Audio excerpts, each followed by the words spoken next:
Stitchy friends, I'm Amy. I am the Globetrotting Stitcher and I'm looking forward to spending a little bit of time with you today. Today is Thursday, March 25th, and this episode has been brought to you by the letter F for Fudget or Frogget. We'll share more about that later.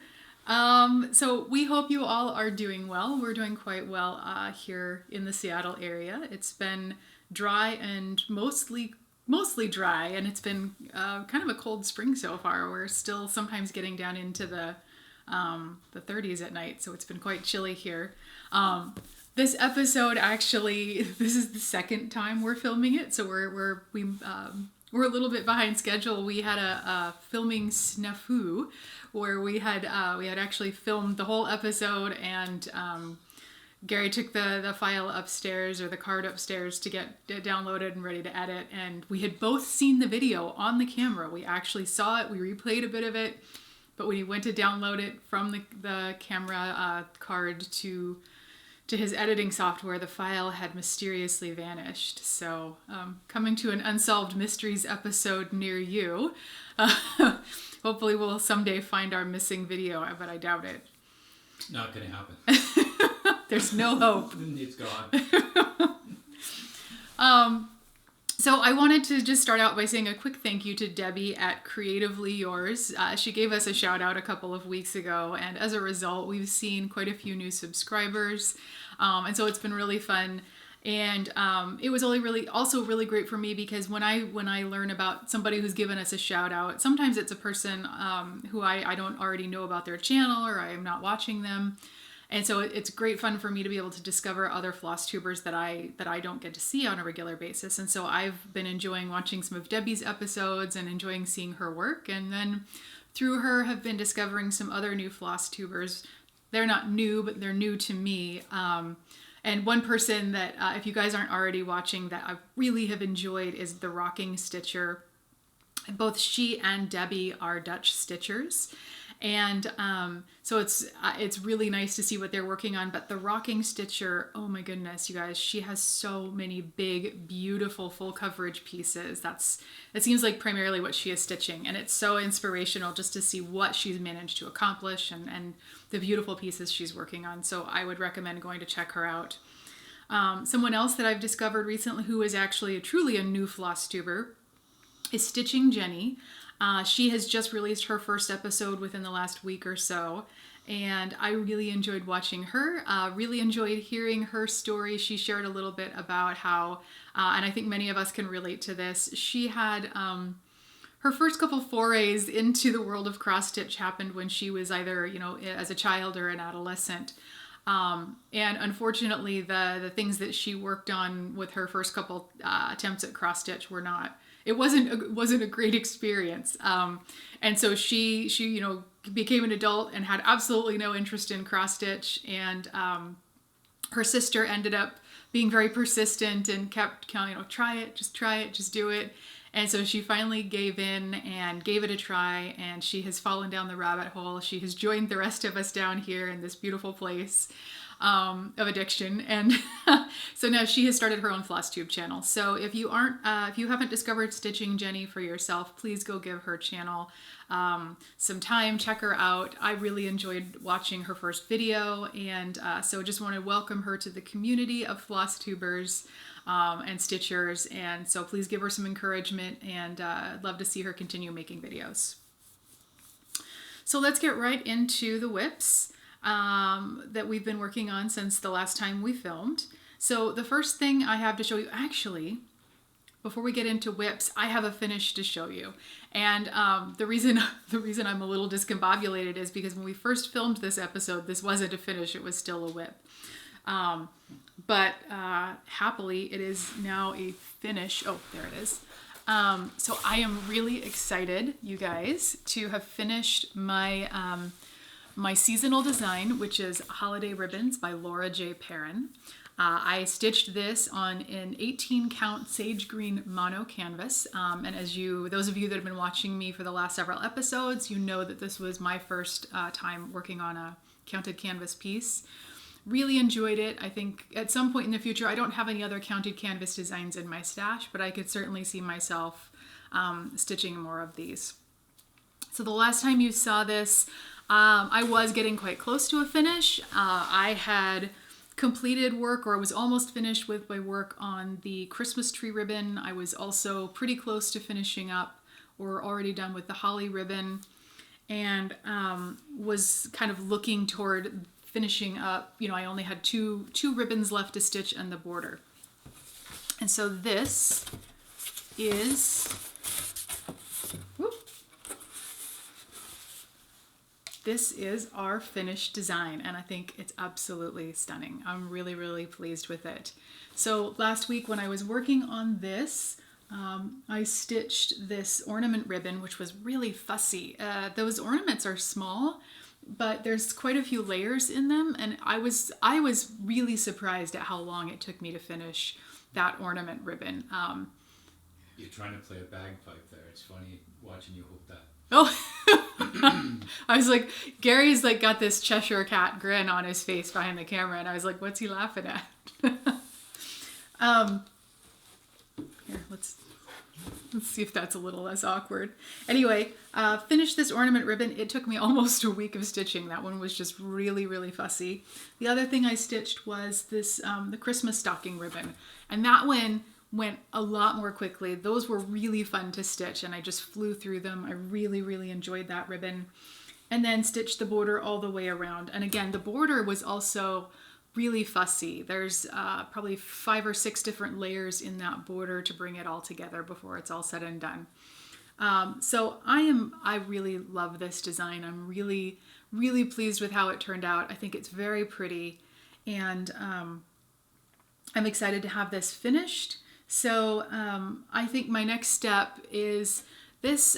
This mono canvas is pretty stiff stuff. It's not, you know, it stretches well in the frame, but I'm kind of unsure what direction to go as far as finishing it. I want to frame it, but I've never had the chance to frame one of these before, so I'm not quite sure what that's going to look like. So I'm going to do some research and look into that and see if it's something I can easily frame myself. But if there are any viewers out there who have done any framing on counted canvas or counted canvas stitching, and you have any tips for me, please do share those. I'd welcome any feedback or input on how to get this framed up nicely and stretched out well. But for now, really, really enjoying seeing this around the house and knowing that it's going to be ready for display Christmas time later this year. All right. So now we will talk about whips. And the first whip that I have to show you today is my Fancy Lady. This is Royal Holiday by Mirabilia, and I am stitching it on a 32 count Laurel linen by Witchelt. This one, if there was a theme, so this is the design that inspired the letter of the week for Fudge It or Frog It, or fill in the blanket. This design, yeah, I would say it's like the world's worst TV game show. I just had kind of a bad luck with this design this last time I worked on it. It all came well in the end, but it did frustrate me. So the last time you saw it, I had completely finished stitching on the Queen's head and all of her headpiece with the holly and the berries, and had started stitching in her cloak. And so I decided this time around, she's in the design, she's sitting there and she's holding like a bouquet or an arrangement of holly with a candle in the middle of it, which kind of makes me smile every time I see it, because we have a couple of holly bushes or trees that kind of grow wild in our backyard, and we're in a constant battle to keep them at bay because those things are dangerous. And so I can't imagine actually trying to hold one in your hands or put it in your hair. That just sounds like an accident waiting to happen. Anyway, so she's holding this greenery arrangement with a candle in it in her hand. And so I had decided I wanted to stitch that this time around and get that finished. Well, what I had done when I had worked on it the last time, I had put in 1 or 2 placement stitches that kind of, that I could start counting from to actually really start filling in this area. And One of those was placed correctly. The other one was not. And that was the one that I ended up starting my counting from to put this whole thing in. So I spent a couple nights working on it. I had put in well over 500 stitches when I got to a point where I discovered that almost everything I had stitched over here was one stitch too far to the left. So you can imagine how I felt about that when I discovered what had happened. I counted and I recounted because I was hoping I was wrong, and I wasn't wrong. And so I decided, it was kind of getting late at night. I'd had a long week. It was toward the end of the week, and I thought, all right. I feel like I had a brief second where I thought, I may put this piece in timeout, which is unusual for me. I don't put pieces in timeout. I usually just fix it and power through. But I briefly thought, you know what? No, I'm not ripping out 500 stitches. So I thought, I'm just going to sleep on it. I'm going to put it away for the night. And I did, and I thought about it throughout the next day and looked at the pattern and looked at the picture. And I decided that if at all humanly possible, I wanted to avoid frogging that many stitches because that was, a big chunk of work I had done. So I spent a good bit of time kind of figuring out a game plan on how to fudge it effectively. And I'm super, super pleased with how that worked out because I feel like looking at it now, you would never know that almost this entire part of the design is one stitch too far to the left. I was fortunate where it happened because for the most part, this whole section, it connects to the big body of the design in two places. It connects through the ribbons and it connects through her glove. So it did take a little bit of planning because to make the fudging that I was doing work, I had to make sure that I wasn't counting off wrong here and then messing up. I didn't want to have to fudge the entire design because of where those connection points are. So the way I worked around it is, and you can kind of see this through the parked threads, was I counted down and did some stitching here to make sure that those connection points were correctly placed and stitched over into her glove. And so I kind of stitched this whole section here correctly in alignment to her. Did the same thing here with her skirt where those are counted correctly. And then in order to kind of correct this, there's a small section here where I stitched just an entire duplicate line. And then everywhere else over here where there's a connection point, I had to kind of fudge it. I hope that makes sense. It was just sort of figuring out and planning and going as I went. But at the end of the day, I am really happy with how she turned out. I don't think you'll ever notice that there was a problem. And I think from this one, the next time I pick this up, I can just hit the ground running, and everything that I stitch from this point forward should be fine. So fingers crossed, I don't discover any more mistakes. But that is where she is right now. One other thing I did want to mention, I am doing this piece as a stitch along with Sarah. She is Stitch Addict on Instagram. And we have a hashtag for this. It is USNZ Royal Holiday Sal because I live in the US and Sarah lives in New Zealand. And so if any of you, I know I've seen several comments from folks who have been inspired by this. Either they've got it in their stash or it's something that they started a while ago and haven't worked on. And so for those of you who might be interested in joining us, please feel free to use the hashtag. We'd love to see your progress. And Sarah and I are going to keep stitching on this. I saw her most recent progress picture and she's doing great work. It's really turning out beautifully. So yeah, that is my Fancy Lady Royal Holiday. All right. The next piece I worked on was my travel stitching, and that is the Seasons Spring Design by Lila's Studio. I am stitching that on a 32 count French Vanilla Swirl Wexford linen by Silk Weaver, which is a beautiful fabric, and really, really enjoying it.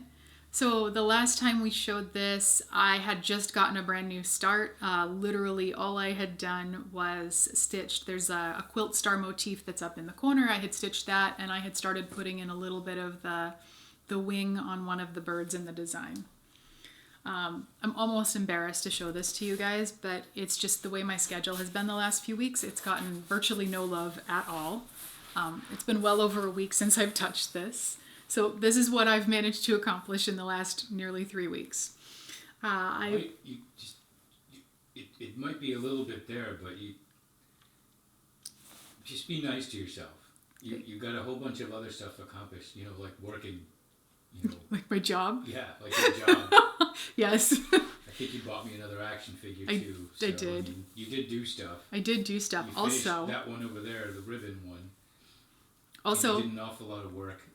Anyway, just be nice to yourself. I'll be nice to myself. Also, I've been planning your birthday. You guys, Gary's birthday is coming up this weekend, so I'm really excited to celebrate his birthday. And I feel really lucky to have such a supportive husband who encourages me about my stitching. You're not old. You're not old. Anyway, so this is what I've accomplished so far. I did finish this bird. There's snow on the chimney.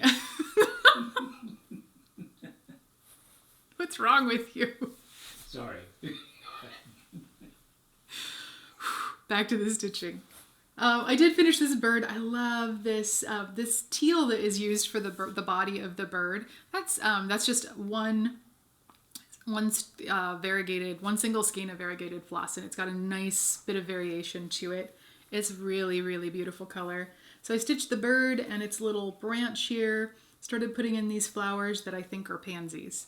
So I'm hoping in the next week to get back to this. We'll see. But regardless, when it gets finished, it gets finished. I'm enjoying working on it for the time being, and I think it's a really, really cute design. Okay, the last WIP we have to show you today is Gary's, and he is stitching on a project called No by Happy Sloth Cross Stitch Patterns, which is an Etsy shop. Again, I cannot say enough about how fantastic the charting is for this particular, this designer. She or he, I'm not sure. Excuse me, just really, really, really well charted. Sorry, I gotta move your needle minder so they can see, honey. So Gary's stitching this on a 16 count Riviera Coral Aida. And the last time we showed this to you, he had just gotten a brand new start.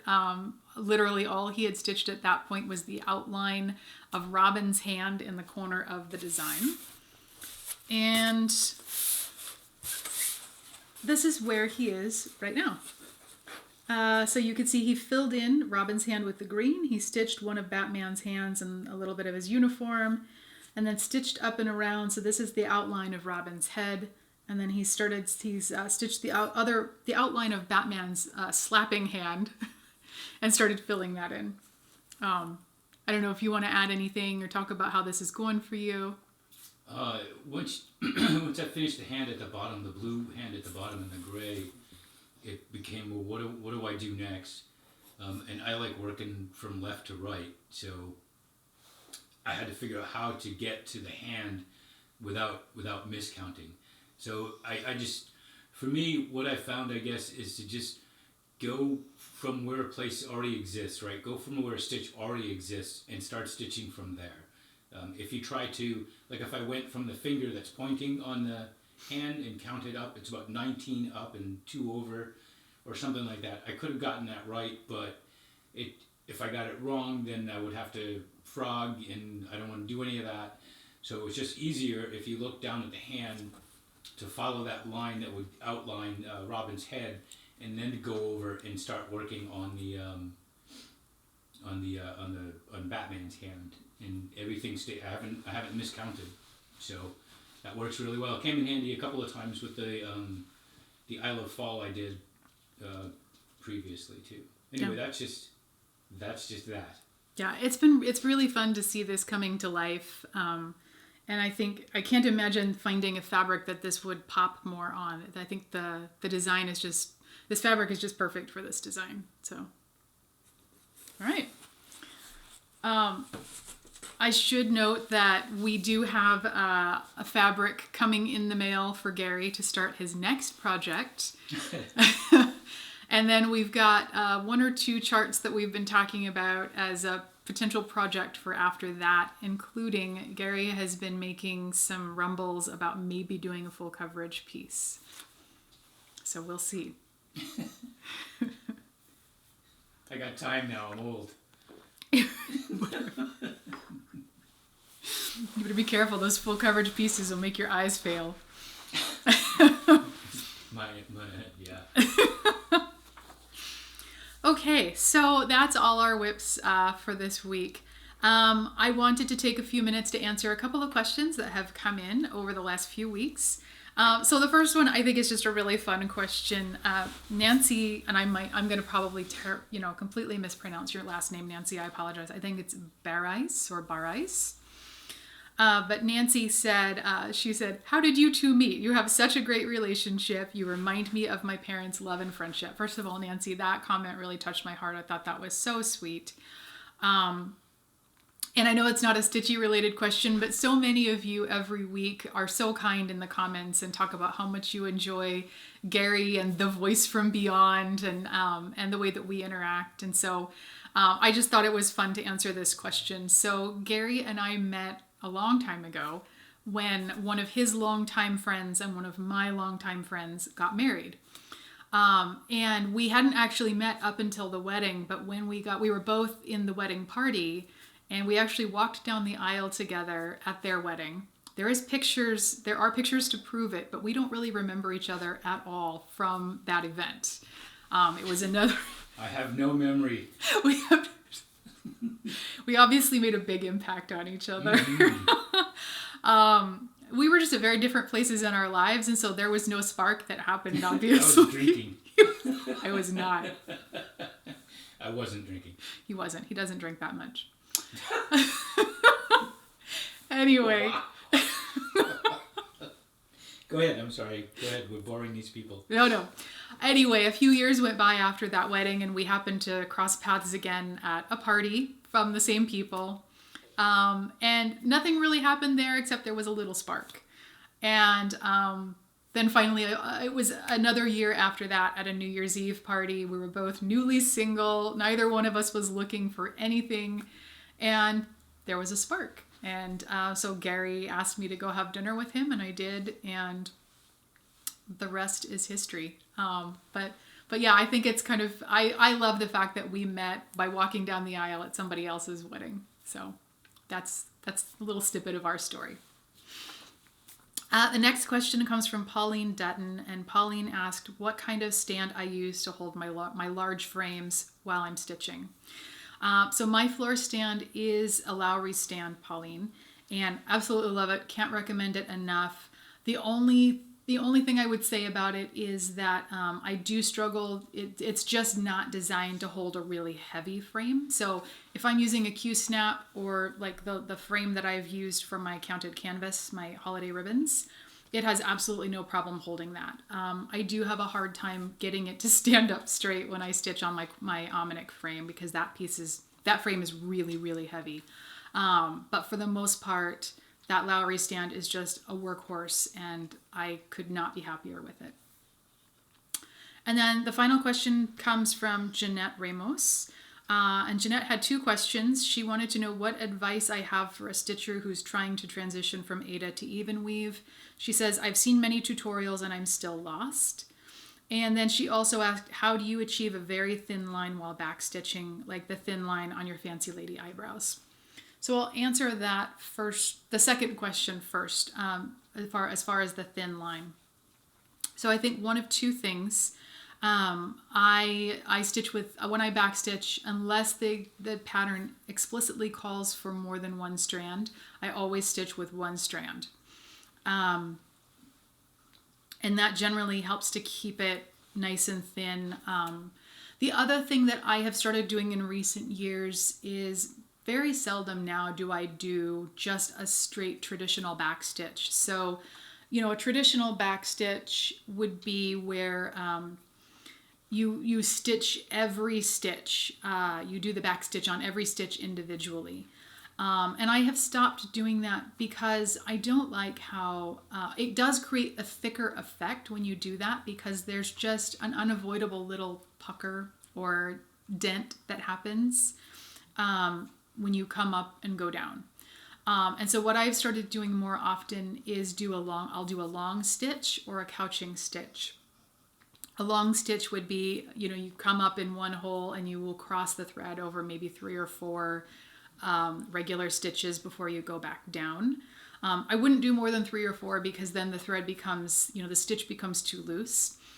So if I need to cover a longer stretch of stitches than I can cover with a long stitch, I'll make what is essentially a long stitch, and then I'll pick 1 or 2 points along that long stitch to place a couching stitch. And that's essentially, you place the stitch and then you come up, at a midway point in a hole. You loop the thread over top of the stitch that you've laid, the back stitch or the long stitch. You go down the exact same hole, and it creates this pretty much invisible, as long as you are careful with your tension, it'll place like an invisible just couching stitch that just holds that thread into place so it doesn't, flop around or move. And I really like the effect that gives me because it creates an unbroken line, and it definitely helps keep those stitches looking like they are a lot thinner and not like a really thick back stitch. So hopefully that helps. And then back to your first question, advice for a stitcher who's trying to transition from Aida to even weave. I think probably my best recommendation would be if you have a local needlework shop, try and see if you can get in there maybe during the daytime or during a time frame when they may not be too busy with other customers, and ask if the proprietor can help walk you through in person, because sometimes doing it yourself while being coached and talked through it by somebody who knows how to do it is an easier way to learn and kind of build the familiarity and the muscle memory, so to speak, more so than watching somebody else do it on a video.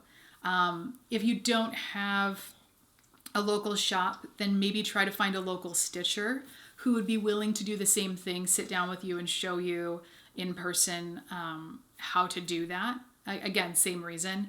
And then I would say last case scenario, if you don't know anybody local or have a local shop, then maybe there's a stitcher who you could get on a Zoom call with. It's not quite the same. It's not probably quite as effective, but maybe you can get on a Zoom call and get on a video where they can walk you through it while watching you do it and kind of guide you and teach you that way. So hopefully that helps. I wish you the best of luck. I know that can be a hard transition to make. And if all else fails, there is absolutely nothing wrong with stitching on Aida. There are many stitchers who don't stitch on anything but Aida all the time, and their pieces are beautiful. So hopefully that helps. Okay, so let's wrap up today by talking about what Gary and I are going to be working on between now and the next time we film. I am going to spend a week working on my full coverage piece, which is Rose Trellis In. Really looking forward to getting some time on that and hoping to make some good progress, as I always hope. After that, I'm really excited because I'm going to get to have a new start. I have a new piece that I'm kicking off in my sampler section of my rotation, and that is going to be Feast of Friendship by Blackbird Designs. So I know that one has been a really popular chart to work on of late, and I'm looking forward to spending some time on it. And then I will also spend some time, as I'm able to, fitting in some travel stitching on my Seasons Spring piece by Lila's Studio. And we'll see how much I can get accomplished on that. Gary is going to be working, continuing to work on No, and just AKA Batman Slap. Correct, AKA Batman Slap, informally known as. So that's what we're going to be up to over the next couple of weeks. We're also going to be celebrating Gary's birthday. So one of the things that we always like to say around here on birthdays is, I'm so glad you were born. Because I think it's important not just to say happy birthday, but to remind people that we're glad that they're here and that they, that their presence in the world is a good thing. So with that having been said, thank you so much for joining us today. We're so glad that you spent some time with us. We always enjoy spending time with you. If you like this video, please do give us a thumbs up. If you're not already a subscriber, we hope you'll subscribe and follow the channel and stick with us. We enjoy sharing our updates with you. If you want to get notifications when we post a new video, please go ahead and hit the little bell. And of course, we love to read all of your comments and all of the fun things that you share with us. You can follow me and my progress between videos on Instagram. I am globetrotting_stitcher. You're also more than welcome to send us an email at globetrottingstitcher@gmail.com. So with all of that, stay well, stay safe. We hope that you all are doing well, and we will see you very soon. Bye-bye.